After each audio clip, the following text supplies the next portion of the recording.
Well, this is a blast. This is our fourth annual episode where we get a chance to catch up with the Division One softball committee chairperson this year. It happens to be Kurt McGuffin, who is the vice chancellor and director of athletics at UT Martin. He was hired there May 22nd, 2017, and he gets the hot chair this year, as we like to joke this year. Kurt, welcome here to In the Circle on D1 Softball. How you doing?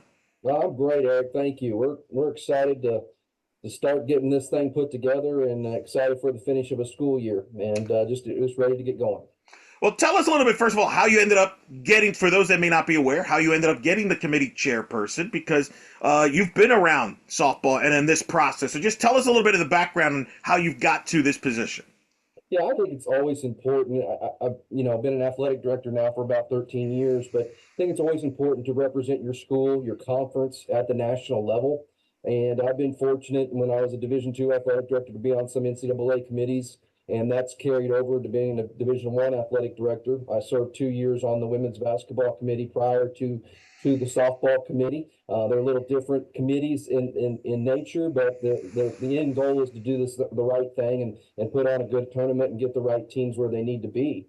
You know, my first year on the softball committee was last year, and I think some of that putting me in the chair this year was just some previous experience. Not all of it was in softball. I'm not like on my fourth year in the softball committee, but I'm in my second year on the committee. But I was elected by my peers to do this, and well, hopefully it goes smoothly as it did the last previous 2 years. But you know, there's always those times where you get put on that hot seat, like you just said. What'd you learn from that experience here last year that you're going to keep in the back of your mind this year now that you're on the committee chairperson side? Not that there was anything, it could be just, hey, this worked. Let's make sure this worked, or maybe there's some tweaks you want to do. What did you learn from your experience that you hope to apply this year? Well, I mean, Kelly Gallup did such a great job with us in the room, and I guess being on that women's basketball committee and other committees, it's keeping the focus on the criteria. Looking at those criteria, and then when it gets down to those paper thin margins, like I think we're going to have this year, like every year, but this year maybe more than ever, those paper thin margins are what's our point that the 10 people in that room want to make as the tiebreaker. So you could say, whether it's top 10 wins or, bad, you look at everything and you look at that total body of work, but we're going to stay on track and you have a reduced time in softball. Women's basketball was a full 5 or 6 days, a full week in the room. Softball is a reduced time to get, those teams right. And we've got to come in there really prepared. And I think we will be, because I do have a great committee. So take the audience here now to this process starting like right now. Tell us what it's like right now for this committee, what the process is right now, and take us all the way up until Selection Sunday and how the process works. Yeah, we started, we go out throughout the year, but I think the key to our softball selections is really using what we call the RAC, the Regional Advisory Committees. There's 5 regional advisory committees that are made up of coaches. So our 10 committee members, which 3 committee members are coaches, a little different than previous committees. So our 10 committee members are assigned to those regional advisory committees to be chairs. And we really focus in on what those coaches are telling us about those regions, the South region, the Southeast region, the East region, and where they're ranking their top 10 teams and maybe teams to watch. We win as many games as we can, but I think the key is talking to those coaches, those battles with those in that region. So we've had 2 of those so far. We have them every other week. We'll have one next week, which will be our third. And the previous 2, we go through the top 10, we go through games to watch, we go through people that are moving up or moving down. Maybe there's some key injuries in there that a team had that maybe we don't know about. So we make really good notes, and we go back to the national committee on Thursdays, and we talk about those regions that help us prepare. Like I said, those 3 days in the room, we have to be pretty prepared going in to help us prepare. This next week's region call, the third one of 4, we'll get into a top 30, national top 30 type ranking, and try to get a consensus in our region of who we think is the top 10 in the region and then the top 30 nationally. And those aren't taking them into the room. Those are really reference points, but those are the best things to get a good consensus of 12, 15 people in a region where their top 30 might be. And then we get in the room and very quickly we start talking about, who's an at large, who are those 32 teams that we're going to use at large, because that's all we really select. And we start talking about these and refer back to a lot of those regional ranking committees. And I think that's real important. But the goal is, again, to get the 32 at larges in the tournament and put them as equally and try to get those brackets as good as we can. And it's again, that condensed time makes it a little I don't have any hair left sometimes because I don't have any hair to begin with. But you get stressed out a little bit because you want to make sure that you get it right. No doubt. And I know that the last week before Selection Sunday is one of the more stressful ones where sleep, from what I've told, sleep is not really much of an option. But I've heard from from all the previous committee chairpersons like Sandy Atkins, etc., that you all talk constantly to kind of, even if it's not official, you're all keeping in touch, talking softball because that helps in the process. It's not like, hey, we're just going to pick up on this 2 weeks from now. You're already talking softball, aren't you? Yeah, we talk softball probably all year because there's, the committee's main focus is to get the bracket right and get the right teams in there. But we also administer the tournament. And, this is a really good working committee. When we get to Oklahoma City, our committee members are assigned a team to liaison with, and we're there working from start to finish. But you're right. We have a group text. We're always telling people, trying to get other committee members a really good game on currently, or maybe some couple of games to watch this weekend that are, where we're thinking they're sitting in those regional rankings, as at watches or, really good games in those regions. And, that eye test, we've got to watch games. And I think that's the big piece of it. You can talk to the regional committees and all that, but as committee members, we need to watch games. And I think this group has done a fantastic job of doing that this year. And they're really prepared coming into the bracket and the selections. You mentioned you've been on committee, part of a committee in women's basketball. How would you compare and contrast the two different sports, being part of a committee in different sports? Are they much more similar than people think, or are they a lot more different than people would think? Yeah, I think there's some differences. Women's basketball.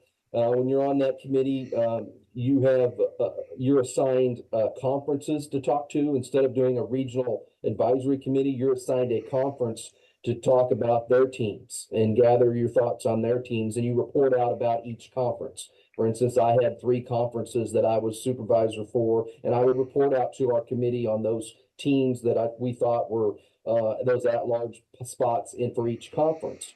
Here's a little different with using coaches, probably a little bit more in that selection process. And again, having 3 coaches on the national committee, you wouldn't find that on the women's basketball committee. And that's a lot. I mean, having a coach on the committee is a lot for them, but I tell you, it is really useful.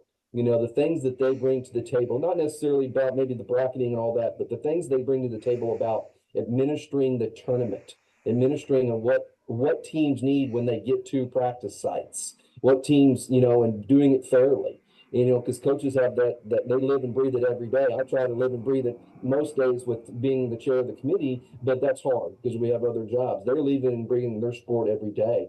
I think the other thing, like, women's basketball, you are seeding and bracketing more teams, where, softball is the tradition and is 16 teams.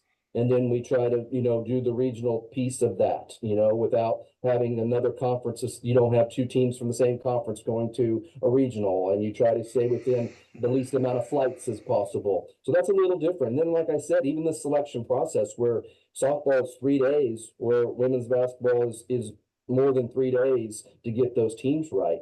So there's quite a few differences in what each sport has, but I've enjoyed it because I think there needs to be. Every sport's different, and how do we administer those sports the best we can? It sounds to me you like the aspect of having a coach in the committee, that perspective, because that's always been a topic on all the sports and committees. should we have, should there be coaches in there? Should there not be coaches, administrator? It sounds like from your perspective, you like that element a lot. Enjoyed it because again, they bring that attention to detail to some of the administering of the tournament that maybe we don't think about. Sometimes you try to think about everything. You have great notes, and the NCAA does just a great job with their notes and their manuals. But they bring that aspect when especially when we maybe bring a new rule, to discuss. Whether we want to administer that in the tournament, like we're going to have the visible action clocks, and replay and all that. They bring a different thing to that. However, sometimes it is hard for a coach to be there at selections because they may be in their conference tournaments because that's when selections are happening or right up to the end of conference tournaments and the time that they have to commit to administering a rack call or something like that. But I have enjoyed having those coaches on there for the little details that sometimes get missed on, when you send teams to a neutral site, or a home site, and what's available to them, and to make sure that the tournament and the is going smoothly and it's fair to everybody. Let's talk about some of the things you mentioned, obviously earlier about what things maybe you emphasize more. Like I know last year Kelly Gatwood, in the post after the selections were made and doing media interviews, mentioned top 10 wins was something you all emphasized last year. Is that something do you all as a committee think about early in the process? Hey, let's emphasize this year. Is that something that just evolves as the year goes on? Take us through that process of when you decide, okay, this is something we need to emphasize. Not that you don't emphasize the other data points, but this is one that's really important. How's that work? Yeah, of course, we go through every criteria first, and those are set, RPIs, top 25 wins, the quad, the quad wins, strength of schedules, everything that's set there. But again, when you get into that room, when those margins are really, really small and you're trying to decide, a ranking, what do you set? And we talk about that very in the bracketing and when we get to the session. Yeah, we talk about our criteria and we have those listed all year. But when we get in that bracketing session is, like the top 10 wins, last year were really important when we talked what set a team apart. And I think that's important that everybody's on the same page. But again, you've got 10 people and how they look at data and how we administer the data. We try to be as equal as possible, but some people might have a different viewpoint. And that's why we have, 10 people to vote on that. And the discussions are really, really good, and when you get those last four in or whatever, those are when you take probably most of your time up, because you want to make sure it's right. And there'll always be questions, people wondering why, but that's just part of sports. It's been like that for every sport, every bracket probably gets questioned a lot of times. And I think this year, we see a lot of parity in softball. And I think our job this year is going to be very difficult, especially maybe not the seeds or whatever, it's always difficult, but just getting those 32, because I think there's a lot more parity and that's great for the game. It's like seeing the viewership numbers go up, softball and, women's basketball, everything. That is great for the game, but it's harder for the committee. Yeah, I don't envy. Trust me, I compare, and it's always interesting. But that's it, fascinating. So really, when you emphasize, and you can correct me if I'm wrong, when you emphasize, like last year was top 10 win, it's to perhaps be like a sort of a tiebreaker. If there's the teams that are really close to each other, you all get in the room and like, how do we figure out the difference between Team A and Team B? Someone picks out, okay, that really stands out as the difference maker. Is that how that works, basically? Well, yeah, we're constantly discussing it. You look at that total body work, and you can start circling boxes. Who's got more top 25s, and who's got a better strength schedule? Who's got maybe the worst loss or a quad four? Shouldn't have been there. Or there might be some circumstances why they got that. When it comes down and a lot of people are even, you've got to have some of that tiebreaker discussion, and it could be different for each committee. And there we'll discuss more about that.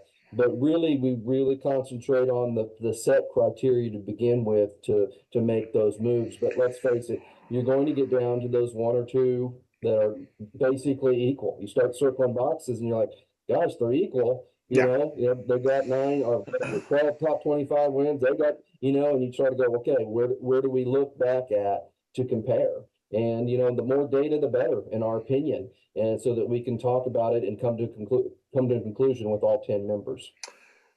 You use the RPI with softball. Baseball Mhm. uses an RPI. They just changed their RPI formula, though. It's a lot more, way more different than even softball. I'm not even going to get into the baseball one because it's very complicated and it gives you a headache sometimes of some of Right. the like what they did. But I only bring that up because, for example, men's and women's basketball did away with the RPI. They're using the net ranking. I've been understand Mhm. this year in all the sports, and you can confirm if this is accurate, that the KPI is a tool that could be used this year. Is that accurate for softball this year? Well, I think what we've decided with the KPI, it's not one of the criteria like Okay. RPI, but it's going to be used as a reference point. Okay. So what we've done, even in our regional calls, and I'm not sharing anything that probably shouldn't be shared, but what we've done is just kind of use it as a reference point. Like if somebody's setting at a 16 RPI and they're setting at a 18 KPI, well, you can, okay, but if there's a bigger difference that we see in KPI, well, what's the difference? What are we missing here? Just to kind of reference point it back. And what we've seen so far comparing, the KPI RPI, it's pretty close, at this point. We got a lot more softball to play, but we're going to use it as a reference point and keep discussing adding more data to the room because I don't think you can get enough. I don't think you get enough of those. Whether you put them in the criteria in time or not, but it's definitely good to look at that stuff. Because it's important because there could be some tweaks that we're not seeing, but I'm glad we're using it as a reference point this year, and we'll discuss it at our summer meetings whether we want to continue that or add it to it. And I think there's some other probably charts out there that are coming along, that people are using as well.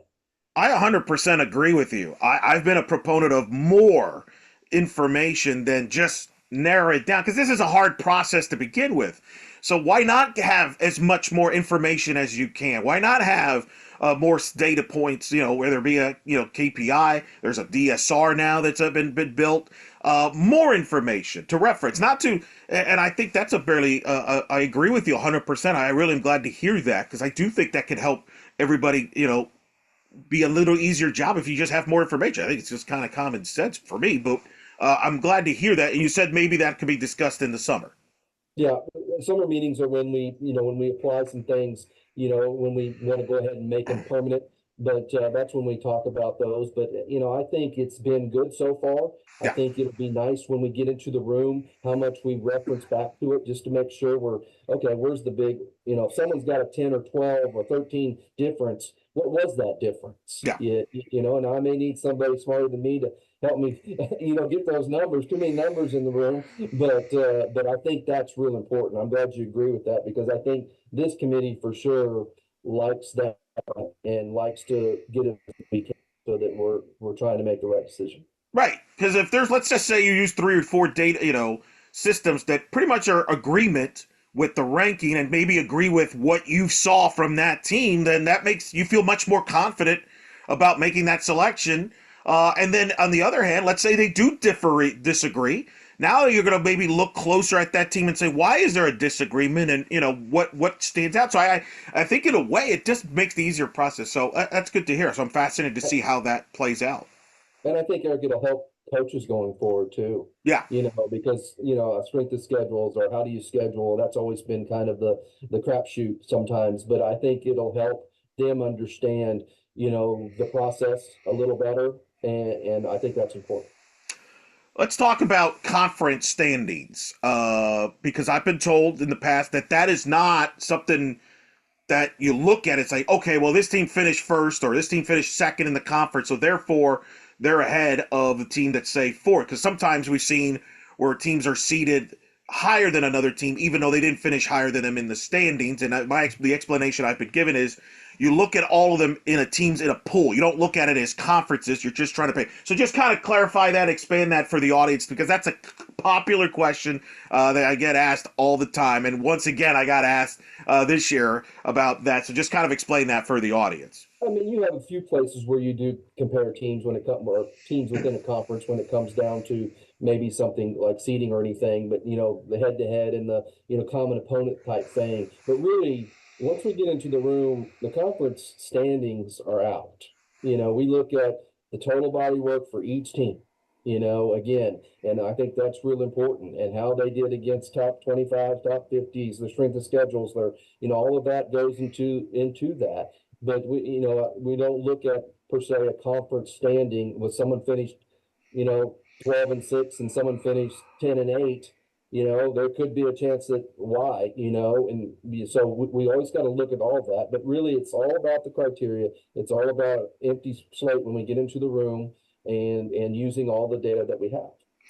And part of it, and this is why I enjoy doing these every year, because I didn't know about that until I started doing these interviews. Because I used to be prior to this like, why is this team seated in the conference? But as I've been explained and been told, as these conferences get bigger, you don't play the same schedule in the conference. Some teams just maybe have an easier schedule within the conference than others. So it's not apples, the same common opponents. It's apples and oranges in a lot of ways, and that's only going to even continue as these leagues become even bigger and bigger with everything that's going on in college athletics today.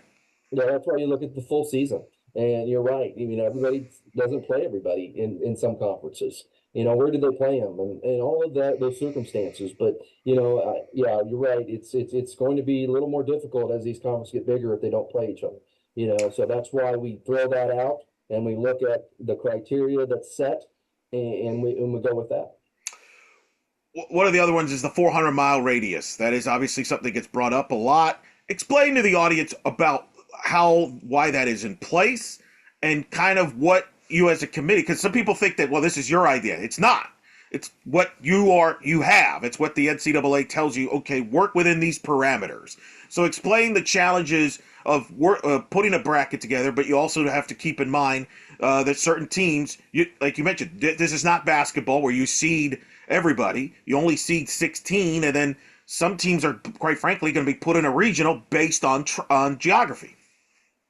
Yeah, you're correct. I mean, I wish there was unlimited budgets, especially on my campus. I wish there was an unlimited budget that I could do this. But that's part of what we are given and how we administer this tournament now. Now, there could be some discussions later that change some of this, whether it's seeding more teams or expanding brackets, which we all know is out there. But right now, that's what the requirements that was set for us that we have to follow.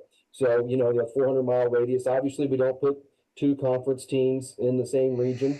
We rank the top 16, teams, and they're the host of the regionals. And you put 4 teams in each of those 16 spots. Then you look at trying to make as least amount of flights as possible, but still trying to keep as balanced as we can.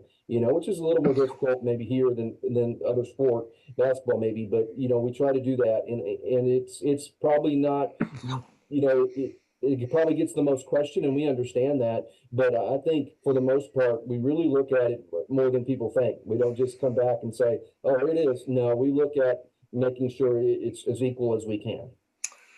Is there a place number you're told as far as we got to limit it to X amount of flights, or it's got to be X amount is there a number that's put there, or is it just, there's no number? I've never heard the number per se. I mean, we've always looked back at, well, in 2021 we had X amount, in 22 we had, we try to keep it as comparable as possible. But I've never heard a number from the NCAA staff, and obviously we want to keep them down as much as we can. But I think they understand that when you put those 16 teams up there, that in itself could be great, or it could be a problem regionally, depending on where they're all from and at. So we have to understand that, and I think the flights have fluctuated plus or minus 2 or 3 every year. I don't think there's a set number whether we can only have 25 flights and we got to cut it off. And I think they're going to look at the 16 teams that we place, for the hosting seeds, and then we have to adjust off of that. And there could be more one year than the other. Women's volleyball and women's soccer, the last couple of seasons have gone to 32 seeds. Not necessarily 1 to 32. They have their own little different formulas, like 1 through 8 in each region and things like that. Is that something that's been discussed as far as perhaps softball going to 32 seeds in the back channels? Is that something that could possibly happen, or is that not in the radar? It's absolutely been discussed and it has been supported by our committee. And I think once that happens though, it goes to a different, goes to rules committee and championships committees, different than the tournament, our committee, and definitely the 50%, maybe bracketing 50% of the field is supported by our committee. And we hope that comes, pretty quick. And I think the soccer and the volleyball test has been pretty good so far, and that's why the committee has supported it. I can't put a time frame if that's going to happen next year or Sure, 5 years, sure. but I definitely know that our 10 people on our committee have supported it, unanimously. There's positives of the 400 miles radius rules. It's a lot easier in cases for fans and families to travel.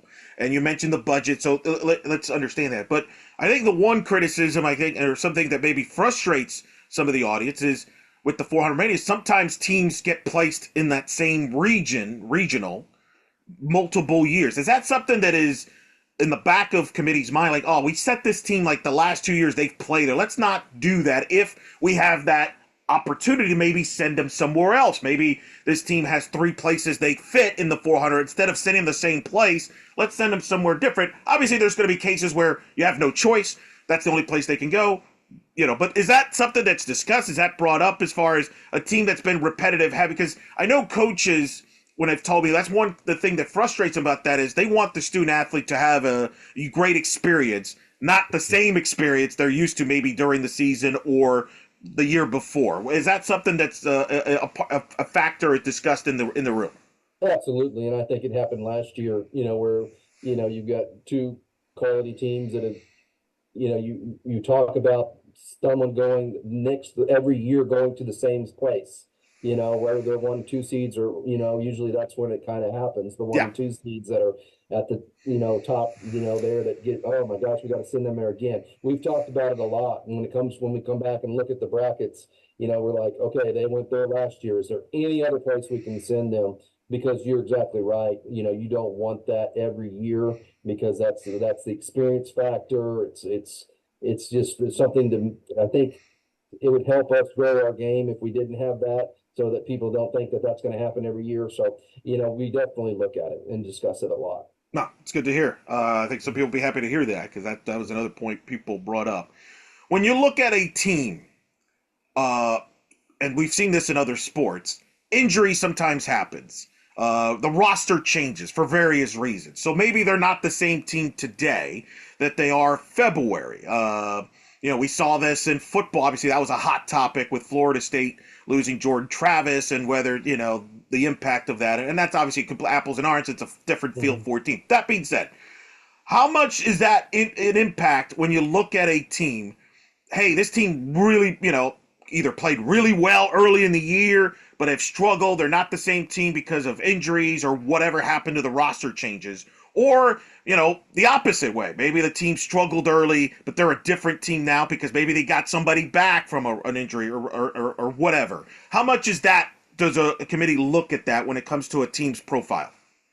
Well, I think the total body of work is going to get you in, but how you finish is probably going to get you seated differently. Does that make sense? Okay. So like if someone finishes in their last 10 games 3-7 because of that injury, that's probably going to drop them down, in seed lines. But their total body of work, if they have so many top 50, blah, blah, blah, all those criteria is still going to get them in. But I think it's like anything. If you're hot late, it increases your seed if everything else matches up, in the criteria.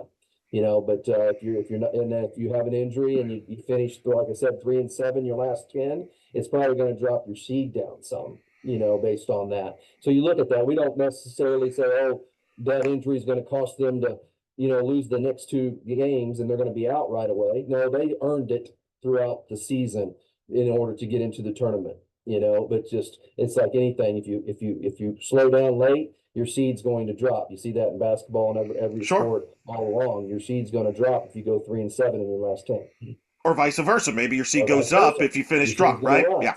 Yeah. Yeah. Yeah. You mentioned earlier the people in the rack. They usually provide you that information. Hey, this team has had this injury. Is that how that you get that information? I've heard theory. There's been, and again, these are myths. I don't even know if it's accurate or not. I've heard in the past that maybe sometimes schools will try to reach out to people and say, "Hey, this is our injuries that we've had. This is our record." Is that how does that any of that happen? How did that information get relayed? Sometimes in the rack calls, another coach will talk about their conference and what their teams are going through because with those coaches all the time. We obviously, when we talk about in the rack or even in the committee room, if your team is discussed, you leave the room, so you don't get to talk about that. Now in the rack calls, we do allow the coach to go through the basics of their team, but they have more information about their conference that they share. But also, we don't usually schools don't reach out specifically to us to give them information. It's their conference office that I will receive, that all of our committee will receive, stats and updated notes from each team. And I think those really help. I mean, obviously conferences want as many of their teams in the tournament, but we'll have about every conference send us, their weekly, softball highlights and notes, which I mean, I definitely read because there's, like you said, there's some things that I don't know. I don't know if there's an injury on X team, that's playing, another team, and so I want to know that just for referencing that in the room. But I think that's good to have.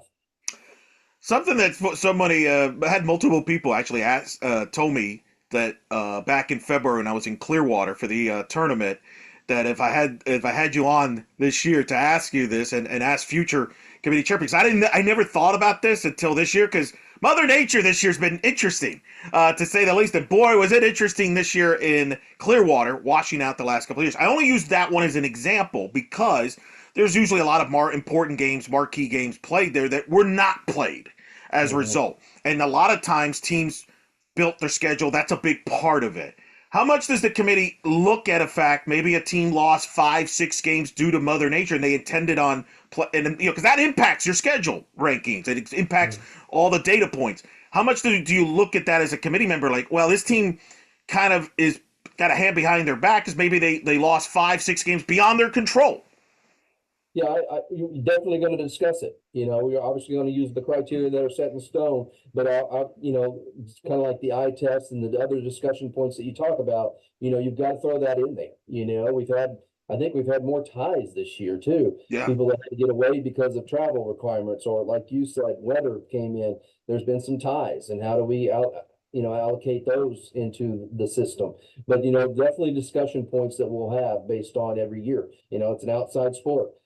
So there's going to be delays, there's going to be games canceled, there's going to be makeups, there's going to be things that, you like you said, that you counted on those games that may affect some of that strength of schedule one way or the other.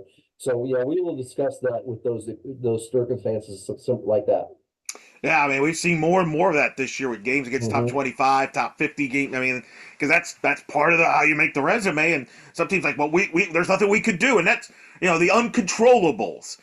Is always what I've got a sense, fears a lot of coaches, the uncontrollables. Am I scheduling correctly? What if a team that I scheduled that, for example, this is another question I've been asked. If I played a team that normally is very good, and maybe didn't have the year, am I getting punished for that? Or if I played a team in February that was really playing well at the time and maybe was fully healthy, but they're different.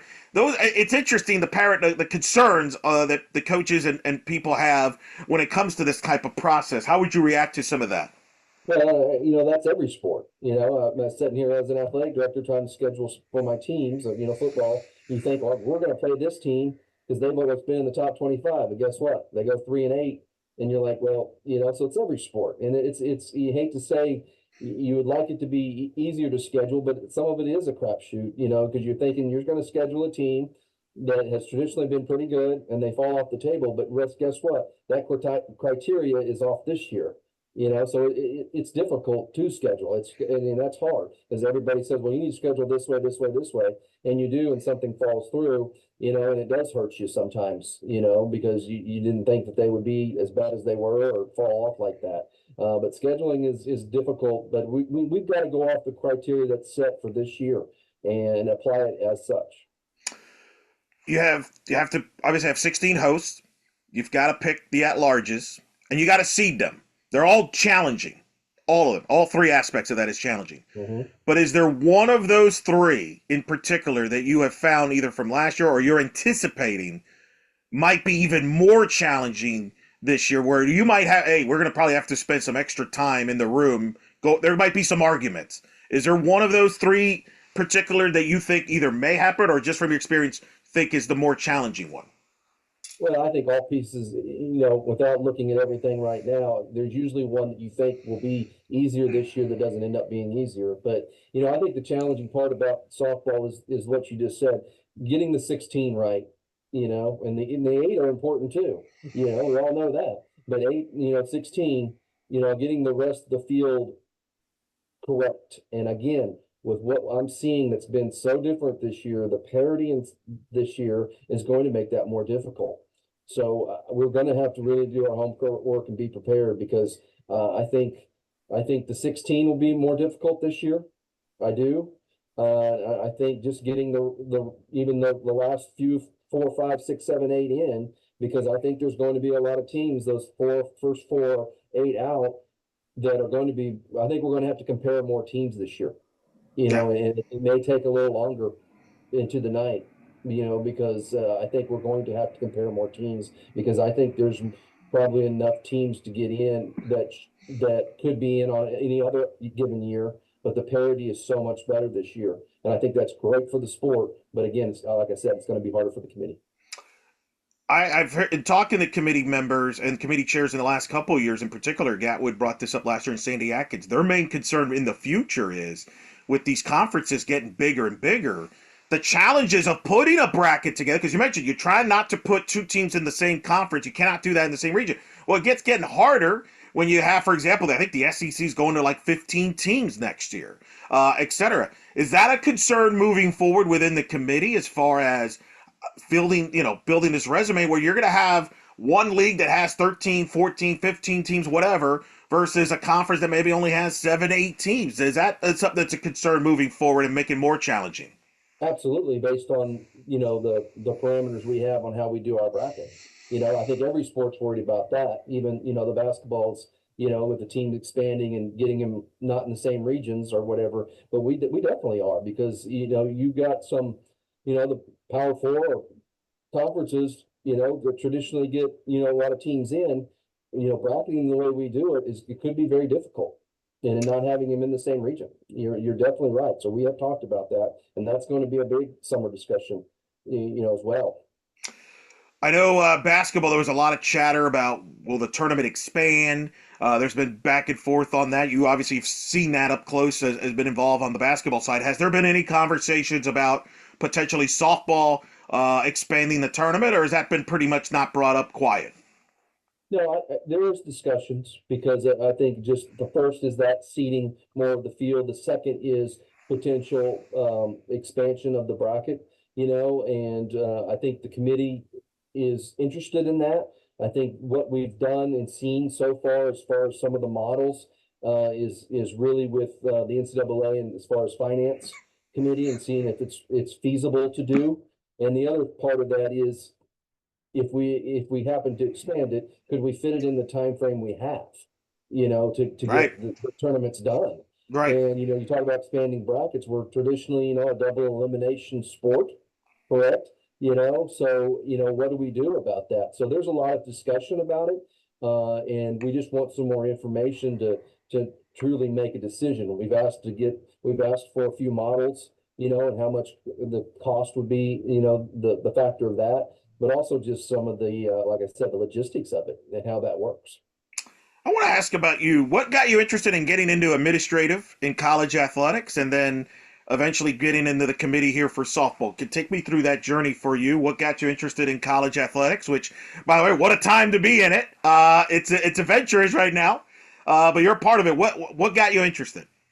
Oh, I think both my parents were public educators. I got 2 degrees in education. At first, it was coaching, You know, when I undergraduate, I was part of a basketball program, and that kind of got me into it there, and wanted to coach. And then I went and got a master's and got into the administrative side of thing. And I love the educational aspect of college. You know, great years. It's changed a lot, especially in the last 4 or 5 years. And then I love the aspect of, I think, especially at a school, a mid-major or a low major like where I'm at currently, you know, being able to serve, being able to serve on committees is important, because I think the low major, the mid major needs a voice, even though it might be a one bid type league situation for us in all the sports. But at least we have a voice in how things operate. And I think it's just great exposure for my school and my conference to have a position like this, and I love college athletics.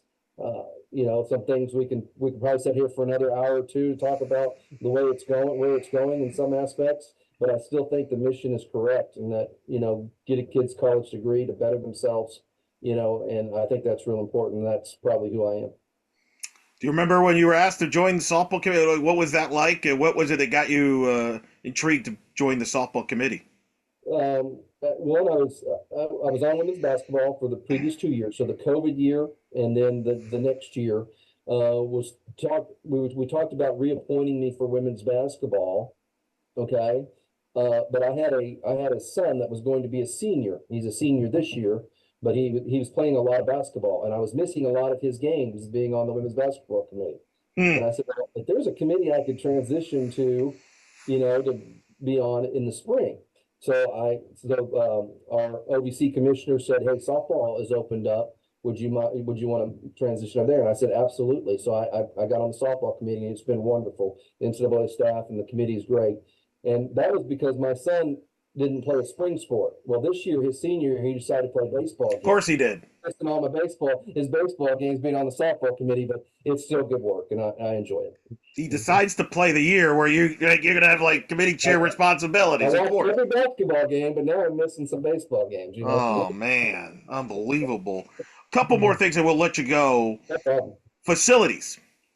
How much is that influence based on your selections? Thankfully, it's not. I don't feel like it's as big of a topic anymore. It used to be, hey, this facility, they can't host because they have certain facilities and things like that. It feels like almost I would say 90-95% teams now can host and fit the criteria. But I do want to ask, just for the record there, is that how much a factor in that process as far as selections for hosting and things?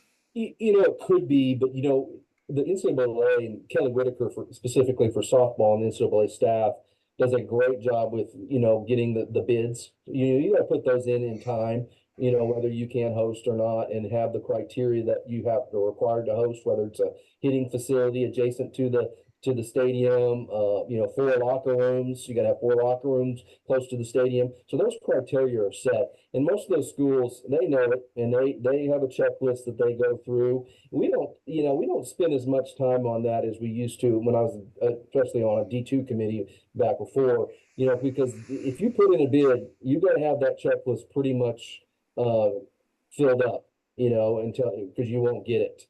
We've had some circumstances where some other event was going on, so someone probably couldn't host before, not during my time here, but they've talked about it. But I think you're right. I don't think it's as big as because of how the process they have set up for this. Yeah, the game has grown. The game's grown. Yeah, what's that? The game's grown. That's why. Yeah, the game's grown. Facilities have grown, especially most of the schools that host have that.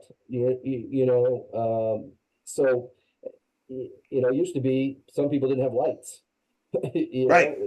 Or not good enough quality lights for a TV broadcast.